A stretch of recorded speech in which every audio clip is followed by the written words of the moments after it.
thought it was somewhere deep down in your pocket.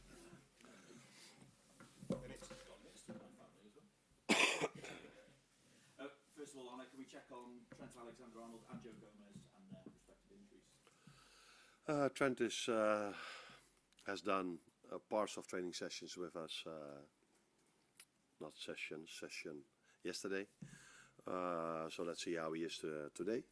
He will train hopefully with us again, and then we have to decide if we take him to the game, yes or no.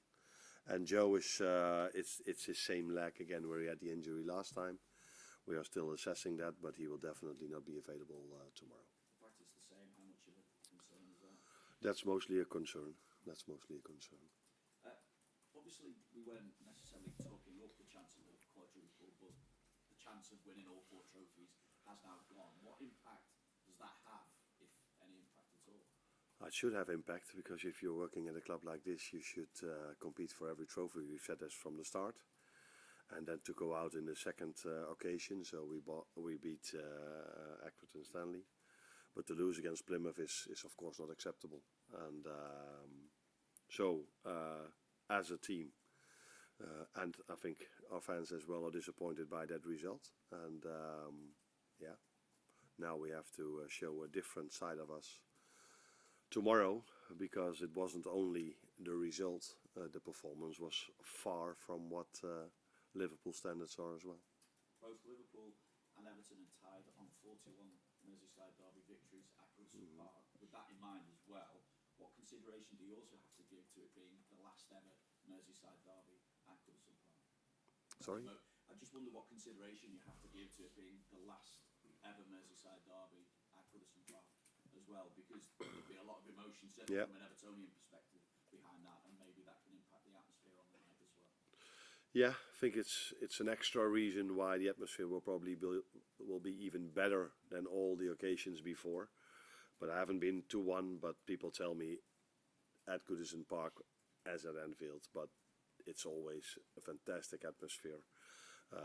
Home supporters are there to support their team, and the away fans are mostly loud as well. So it's probably going to be a fantastic atmosphere, and that's always that's never easy to play against, because every single time they cross the halfway line or they get a corner kick or whatever happens, the fans will cheer for that, and then you have to be mentally really strong as an away team to resist all that, the complete atmosphere, and you still have to be focused on what you have to do, defending the corner kick, defending the set piece, and when you have the ball, be as calm as you can in this fantastic atmosphere. But it's not the first time for these players that they are playing in atmospheres like this. So I hope that they can focus on what they have to do. But it's not only tactical, you also have to stand up to those emotions. But because I've noticed that also in the Plymouth game, that the intensity of the tackles, how aggressive they were, that was a quality of their players, but it was definitely also because of the emotions in the stadium. So we have to be up for that. And I've seen the game of last season, for example, and I think we were quite ready, because after 10 minutes the referee blew his whistle 11 times and 10 times in favor of Everton. So the Liverpool players were ready to compete, but every time they touched him it was a free kick.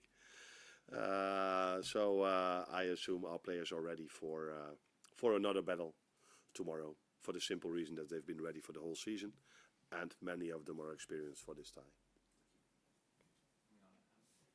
Because of that atmosphere, how important is keeping a cool head in a situation like this for the players? Yeah, cool head, but not cool legs. So every time you play against a team that wants to fight with you, and that's almost every time we play against any opponent, but maybe this one even more, you have to be ready for that. So you have to run just as much, you have to be just as intense in tackles. Not going across the line, but be cool enough to play a good and firm tackle. And that's where it starts with. And then 9 out of 10 times, after 10, 15, 20 minutes, a game settles down a bit, and then you can start to think even more about playing football. But like I said, last season in the first 10 minutes, they were 10 free kicks in favor of Everton, and I think you know what they did with these free kicks. They brought them in every single time. And it led in the end, I think, after 10-15 minutes to their 1-0. So yeah, cool hat, but not cool legs. How different do you think is the challenge of this Everton under David Moyes to the one that you would have faced in the original fixture early in December, when obviously Everton were struggling at that point? Yeah, they were to a certain extent. I think they picked up some good results as well away at City, and I think away at Arsenal as well. Some clean sheets, some draws.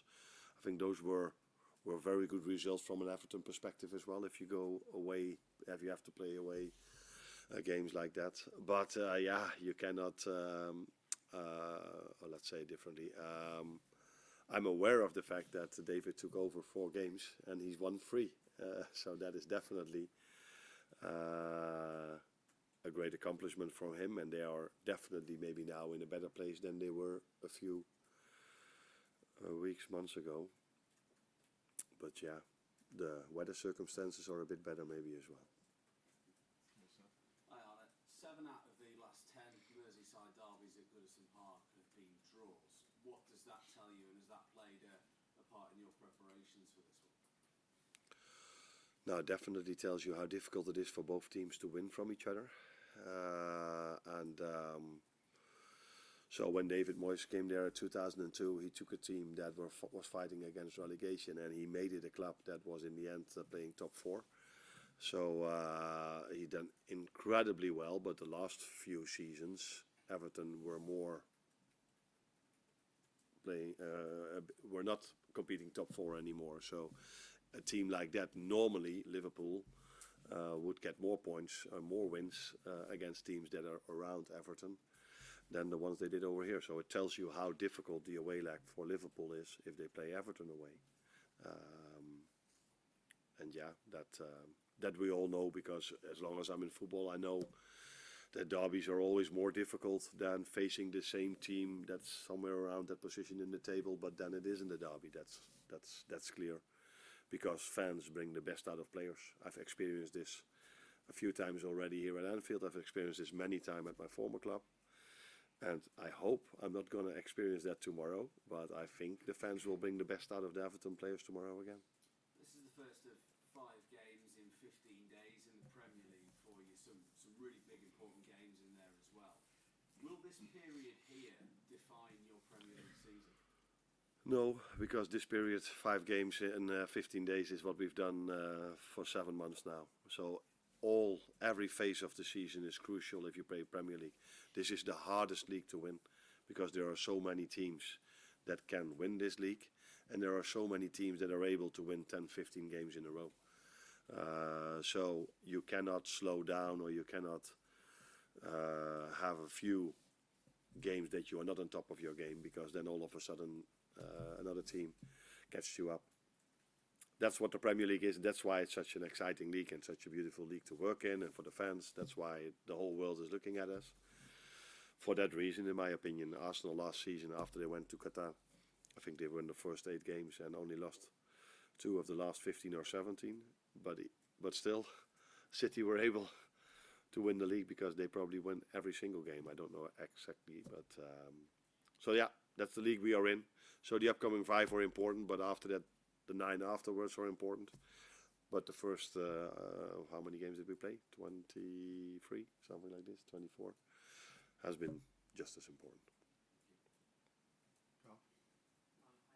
Obviously no one wants to get knocked out of a cup competition, but would the more positive be that it frees up a bit of space to be able to manage the workload for the 2 competitions and 1 final you've got left?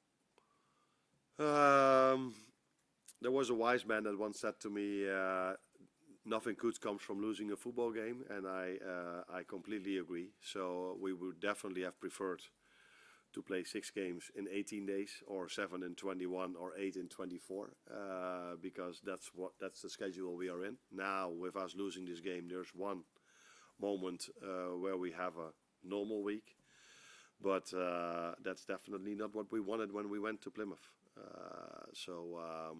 We were, how should I say this? It was It was difficult because the plan was, of course, to play with Joe for 60 minutes or longer.